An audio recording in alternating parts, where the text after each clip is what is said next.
som Dansk Folkepartis ordfører sagde, så har der været sådan en kritik af Færøerne. Man har sådan, antydet næsten, at Færøerne står på den forkerte side.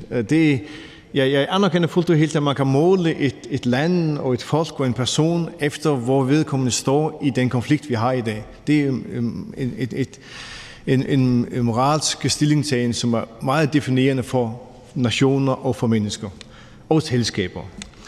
Og der har været sådan en stemning, en debat, nogle indlæg i pressen, nogle kommentarer fra politikere, hvor man har sagt, ikke at vi står på den forkerte side, men ikke godt nok på den rigtige side.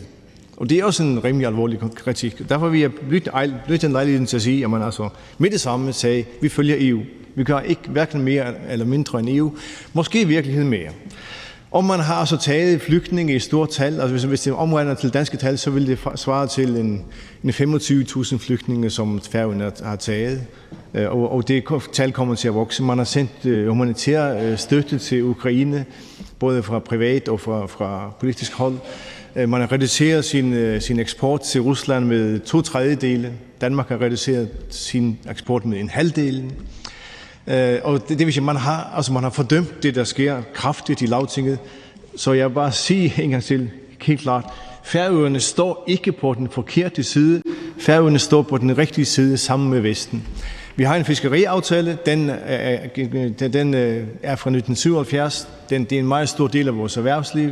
Den er svær at komme ud af. Norge kan ikke komme ud af sit fiskerisamarbejde med Rusland.